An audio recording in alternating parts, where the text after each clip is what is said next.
হারিয়ে যাওয়া mobile phone ফিরে পাওয়া যেন অনেকের কাছেই অলৌকিক ঘটনা। তবে সেটিকেই বাস্তবে পরিণত করেছে সিলেট মেট্রোপলিটন পুলিশের ডিবি সাইবার ক্রাইম ইউনিট এবং জিনিয়া টিম। দীর্ঘ অনুসন্ধানের পর উদ্ধার হওয়া ৪৪টি মোবাইল ফোন প্রকৃত মালিকদের হাতে তুলে দেওয়া হয়েছে আনুষ্ঠানিকভাবে।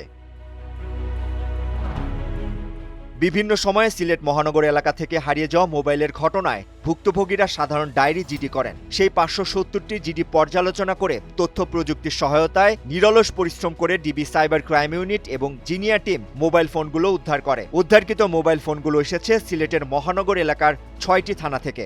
অনেকজনের মোবাইল একসাথে উদ্ধার করা হয়েছে, তো মানে কোনো বিশেষ পার্সনের জন্য আসলে মোবাইলটা উদ্ধার করা হয় নাই। ভুলে গেছি মসজিদের ভিতরে আইয়া দেখি নাই। ভালো লাগতেছে, ধন্যবাদ পুলিশ কমিশনার সাহেবকে। পুলিশ কমিশনার এবছর ফেব্রুয়ারির ২২ তারিখে বিশেষ মোবাইল ফোন উদ্ধার টিম গঠন করে। টিম গঠন হওয়ার পর হতে এ পর্যন্ত সর্বমোট ২৭৪টি মোবাইল ফোন উদ্ধার করা হয়েছে।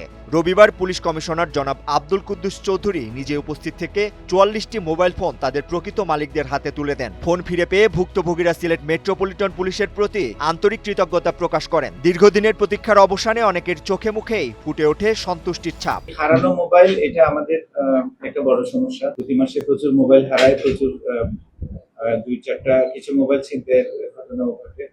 এটার জন্য আমরা আলাদা একটা টিম, বিশেষ টিম তৈরি করেছি। ডিবি আমাদের সাইবার টিম এটা কাজ করে, জিনিয়া টিম আছে তারাও কাজ করছে।